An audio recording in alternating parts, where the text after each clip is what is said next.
E tivemos mais uma péssima rodada para a Internazionale de Milano. Torcedores de Barcelona que estão de olho aí na Internazionale, obviamente as duas equipes vão se enfrentar na semifinal da Liga dos Campeões, e os torcedores do Barça estão muito satisfeitos com o que tem acontecido aí na vida da Inter, cara. Afinal de contas, neste fim de semana, né? Primeiramente, assim, é bom destacar que o jogo da Inter, que foi contra a Roma, ele seria ontem, beleza?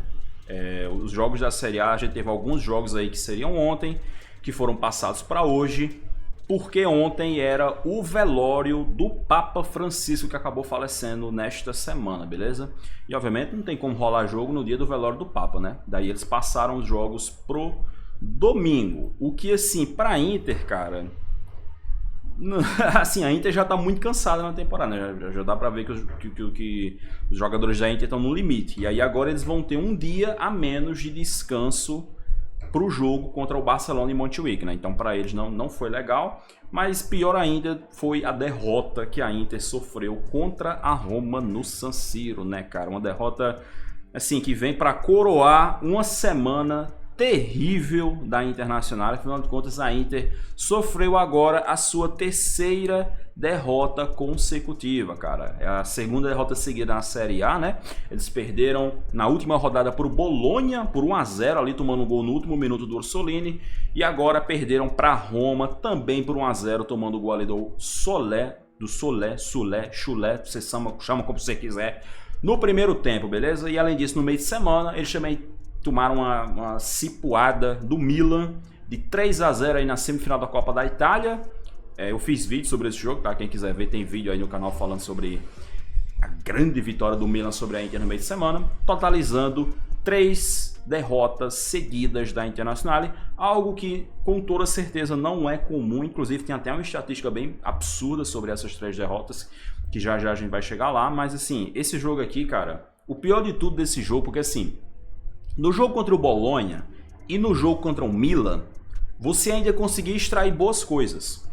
Tipo, o jogo contra o Bologna, eu acho que boa parte do tempo a Inter foi melhor do que o Bologna. Poderia ter aberto o placar, não conseguiu, né? O Thuram tem feito muita falta, né? Essa é uma parada que tem que ser dita, né? No meio de semana, o Taremi, Jesus amado, brigou com a bola no jogo contra o Milan. E hoje o Thuram de novo fez uma falta desgramada, então é uma parada aí a ser destacada. E também no jogo contra o Milan, o primeiro tempo da Inter contra o Milan tinha sido um primeiro tempo muito bom, né? Quem assistiu o jogo sabe disso, foi um primeiro tempo muito bom, a Inter criou chance ali, de novo não conseguiu aproveitar, só que aí no segundo tempo o Milan se engoliu, foi um segundo tempo horroroso da Inter, e esse segundo tempo horroroso da Inter no Derby della Madonnina, ele se estendeu para esse jogo contra a Internazionale, cara, porque esse jogo contra a Internazionale, cara, não dá para você tirar absolutamente nada de bom que tenha sido feito pela equipe do Inzaghi, beleza? Esse jogo aqui foi realmente um jogo muito ruim, um jogo muito desconjuntado, um jogo que, sei lá, a Inter parecia que estava indo mais na base da empurrança. Ah não, vamos pressionar, vamos atacar de todo jeito aqui, com a hora o gol vai sair. Mas realmente não, sei lá, nem parecia a Inter do Inzaghi, tá ligado? A Inter do Inzaghi é um time extremamente bem treinado, que geralmente ataca muito bem, mas esse jogo contra a Roma realmente foi um desastre total. Sei lá, acho que de boas chances assim que a Inter teve no jogo, dá pra você citar uma no segundo tempo, com o Barella ali, que ele finaliza quase da pequena área, acaba chutando muito mal, a bola acaba indo pra fora, mas fora isso, realmente um jogo muito pobre, muito ruim da Inter.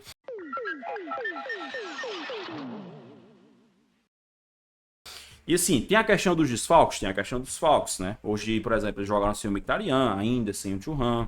O Dumfries ele voltou ali, entrou na segunda etapa. O Pavard se lesionou nesse jogo, inclusive é outra péssima notícia, né, cara? Além da fase horrível, assim, várias derrotas seguidas, o Pavard ainda se lesionou ali na segunda etapa e teve que entrar o Bissek, que é um zagueiro extremamente limitado, extremamente comum da bola. Mas assim, o pior de tudo, cara, porque assim, é óbvio que os desfalques importam, né? Não, longe de mim dizer que desfalque não faz diferença. Porém, quem acompanha a Inter do Inzaghi sabe que é um time que normalmente consegue jogar bem mesmo quando roda peças, né? Na verdade, o Inzaghi, ele é um treinador conhecido por rodar muito o elenco, né? Então, por exemplo, a gente tá sempre aqui fazendo a piada que o Inzaghi ele poupa na Liga dos Campeões para jogar com força máxima na Série A. E mesmo poupando na Liga dos Campeões, ele consegue ir muito bem. Né? Por exemplo, cara, a Inter tomou um gol na fase de Liga, cara. A Inter tomou um gol na fase de Liga, que foi um gol do Bayer Leverkusen. Sendo que na maior parte dos jogos da fase de Liga, o Inzaghi poupou vários titulares ali. Ele entrava com time misto, né? Mais ou menos. E mesmo assim a Inter jogava bem. Então, assim, eu acho que... Como é que eu posso dizer? Essa má fase agora vai além dos desfalques, tá ligado? Eu acho que tem que pontuar a questão dos desfalques. Mas realmente, assim, é papo de, cara, tá jogando mal, o time tá muito cansado, tá sentindo nesse momento da temporada. A Inter nadou ali nas três frentes, né? Liga dos Campeões, Série A, Copa da Itália. E pode ter se esbagaçado e ficar sem nenhum dos três troféus, né? Pode ser que isso aconteça, né? Assim, a gente tá aqui falando da Inter, estamos aqui metendo o pau na Inter, mas também tem que ser elogiado a Roma, né? Grande vitória da Roma, cara. Sofreu muito pouco contra a Inter. Até poderia ter feito mais, tá? Porque a Roma teve chance ali no segundo tempo em contra-ataques para fazer um 2-0, quem sabe. Mas acabou desperdiçando essas chances, né? Mas realmente é uma sequência incrível do Claudio Ranieri, né? O Claudio Ranieri que estava aposentado, teve que sair da aposentadoria para salvar a Roma. E ele simplesmente meteu 18 jogos invictos na Série A. Tá bom? Tá bom pra vocês? 18 jogos invictos do Campeonato Italiano? O cara tava aposentado. A Roma tava tendo uma temporada horrível, né? Pra quem não lembra, o começo da temporada da Roma, eles começam a temporada com o De Rossi. Aí tem um começo ruim, aí eles demitem o De Rossi. Aí trazem, se eu não me engano, o Ivan Juric, né? Que inclusive depois até foi rebaixado na Premier League. Aí o Juric também horrível, horroroso. O time tava perto da zona do rebaixamento. Daí eles tiram o Ranieri da aposentadoria, colocam o Ranieri para trabalhar e o cara simplesmente tá brigando aí por uma vaga na próxima Liga dos Campeões, cara. Vamos ver aqui a tabela. A Roma tá aqui nesse momento em sexto lugar com 60 pontos. Aqui tá na treta, né, com uma galera aqui, Juventus com 62, Bolonha com 60, Roma com 60, Lazio com 59, Fiorentina com 59, enfim. Então a galera aqui federal nessa treta, né? Lembrando que na Série A é G4, beleza? Eles não conseguiram a vaga extra. Então só os 4 primeiros vão para a Liga dos Campeões, mas tem uma galera aqui que tá com chances de se classificar. Realmente é um trabalho incrível do Claudio Ranieri, cara. Eu tenho certeza que se ele tivesse conseguido pegar a Roma desde o começo da temporada, eles até poderiam já estar com essa vaga na próxima Champions garantida. E a vitória de hoje é gigantesca pensando nisso, né, cara? Porque geralmente... Você vai enfrentar a Inter no San Siro, cara, é um jogo que você marca ali. Pô, isso aqui é derrota, cara. A maioria das equipes do futebol italiano sabem que enfrentar essa Inter fortíssima no San Siro, dificilmente você vai conseguir sair com os 3 pontos. Mas assim, a gente tá falando de uma temporada que, além de tudo, cara, é uma temporada que a Inter não tá indo bem nos grandes jogos, né? Não tá indo bem nos grandes jogos. No Campeonato Italiano eles não conseguiram vencer a Juventus, não conseguiram vencer o Napoli, não conseguiram vencer o Milan. Agora tem esse péssimo resultado contra a Roma, então... Não, cara, realmente é um momento delicado, beleza? E aí a gente ainda tem essa estatística aqui impressionante do Opta. Estatística bem chocante mesmo, que ó... A Inter perdeu 3 partidas seguidas sem fazer gol. É a primeira vez desde 2012, desde fevereiro de 2012, que eles perdem 3 partidas seguidas sem marcar nenhum gol, né? Eles perdem de 1-0 para o Bolonha, 3-0 para o Milan e agora 1-0 para a Roma. 13 anos que isso não acontecia, cara. 13 anos é muita coisa, não é 13 dias, não é 13 semanas. Isso aí ilustra muito bem para vocês a fase horrível que a equipe da Internacional está vivendo nesse momento da temporada.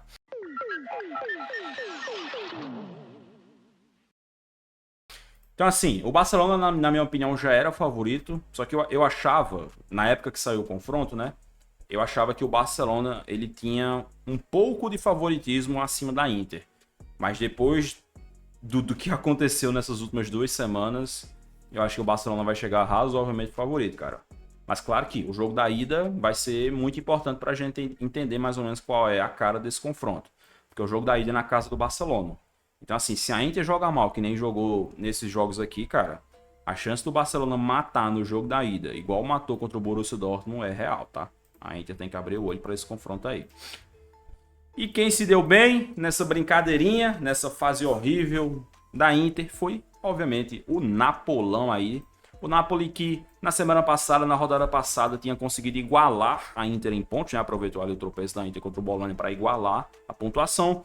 E aí hoje, com a derrota da Inter no San Siro contra a Roma, o Napoli precisava apenas de um empate para assumir a liderança, mas eles conseguiram a vitória aí sobre o Torino no Maradona, com 2 gols do Scott McTominay, simplesmente ele, a fera, o homem, a máquina, ele que saiu do Manchester United para ajudar o Napoli a disputar esse título da Série A e está sendo simplesmente um dos jogadores mais cruciais nesse título aqui, né? Esse Napoli que, assim, não é um Napoli em que os atacantes brilham muito, assim, ó, que fazem muitos gols e tal. Quando você compara, por exemplo, esse Napoli com o Barcelona, é totalmente o oposto, né? O Barcelona é um time que os atacantes brilham muito, fazem muito gol, dão muita assistência. O Napoli não, o Napoli já é uma parada mais espaçada, tá ligado?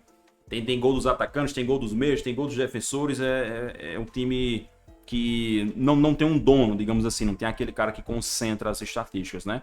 Jogo de hoje, 2 gols do McTominay, o primeiro gol com a assistência do Anguissa, né? São 2 símbolos aí, né? Porque o Napoli joga com uma trinca de meio-campistas, né? Anguissa, Lobotka e McTominay. E o Lobotka ele fica mais ali na base da jogada e o Anguissa e o McTominay são caras que chegam mais na área, que pisam mais na área para participar ali de gol e conseguem ser bastante decisivos aí em diversos momentos da temporada. O McTominay é o vice-artilheiro do Napoli, tá, cara? Cara, isso aqui é muito foda. Ó, aqui, ó. A artilharia, tá? A gente tem aqui o Retegui disparado, né? Vai ser o artilheiro da Série A com 24 gols. Inclusive o Retegui tem uma parada bem foda que ele igualou os 24 gols que o Filippo Inzaghi marcou na temporada 96-97, que até hoje era o recorde de gols de um jogador pela Atalanta na Série A, né? E o Retegui aí, eventualmente, eu acho, nessas rodadas finais aí, vai conseguir ultrapassar o Inzaghi. Como eu tava dizendo aqui, ó, disputa pela artilharia, a gente tem o Lukaku aqui, que é o artilheiro do Napoli na Série A por enquanto, com 12 gols, e o McTominay só tem 1 gol a menos que o Lukaku, cara. Tá aqui com 11 gols, acho que o Anguissa, se não me engano, tem 6. Realmente impressionante, cara, essa equipe do Napoli, né? Outro cara que também foi muito bem hoje foi o Di Lorenzo, né? O Di Lorenzo participa muito bem dos 2 gols, né? Ele dá assistência pro segundo gol e o primeiro gol ele dá a enfiada de bola ali maravilhosa para deixar o Anguissa na linha de fundo para ele rolar pro McTominay finalizar. Realmente, assim, é um time do Napoli muito sólido, muito coeso. Teve seus problemas, né? A Napoli chegou ali, cara, a engatar vários empates seguidos e parecia que ia dar chabu, né? Se a Inter tivesse mais afiada, naquela época daqueles vários empates do Napoli, a Inter teria colocado uma vantagem grande pro Napoli, mas não foi o que aconteceu, né? E aí o cenário agora é o seguinte, rapaziada, ó. Preste atenção. Temos aqui o Napoli líder com 74 pontos, beleza? 3 pontos a mais do que a Inter. Restam 4 jogos para acabar o campeonato italiano. O que é que o Napoli precisa para ser campeão nesses 4 jogos? 3 vitórias e 1 empate, considerando que a Inter não tropece mais, beleza? Se a Inter não tropeçar mais, vamos supor que a Inter ganha os 4 jogos, aí o Napoli precisa ganhar 3 e empatar 1. O que é totalmente plausível, tá? Vamos ver aqui os jogos finais, ó. Rodada 35, o Napoli vai visitar o Lecce. Rodada 36, o Napoli recebe o Genoa. Rodada 37, o Napoli visita o Parma. E na última rodada, o Napoli recebe o Cagliari. Todos esses times aqui são times da parte de baixo da tabela. Beleza? São todos times da parte de baixo da tabela. Então o cenário aqui é o seguinte.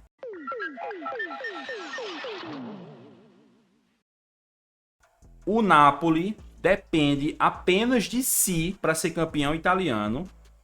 Ele precisa de 3 vitórias e 1 empate. E ele só enfrenta adversário fácil, digamos assim. Porque a gente sabe que, né? Às vezes você pega um time ali que tá na parte de baixo da tabela, não tem mais compromisso com nada e o time vai dificultar a sua vida. Mas em teoria, o Napoli tá com a faca e o queijo na mão, cara. É só fazer o deverzinho, cara. Só fazer o trabalho de casa. E o Napoli vai ser campeão italiano, cara. Vai ser campeão italiano. E a Internacional, né, como a gente falou, pode se encontrar aí numa situação de não ganhar nenhum dos troféus, né? De ter chegado aqui, ter nadado ter nadado ali todo o caminho para ser campeão de uma tríplice coroa e acabar perdendo os três. Já perdeu a Copa da Itália, não depende mais apenas de si para ser campeão italiano e vai chegar aí contra um fortíssimo Barcelona na semifinal da Liga dos Campeões, né? Ô Ivanilson, o site que eu uso é o Fotmob, beleza, meu querido? Fotmob, só isso, beleza? Um nome bem simples. É um site maravilhoso aí, tá sempre me ajudando aqui nas lives e nos vídeos, beleza? Enfim, essa aí é a tabela do campeonato. 74 para 71, 4 rodadas restantes aí, questão de tempo para conhecermos aí o campeão italiano. E o Napoli que ficou tanto tempo sem ser campeão italiano, né, cara?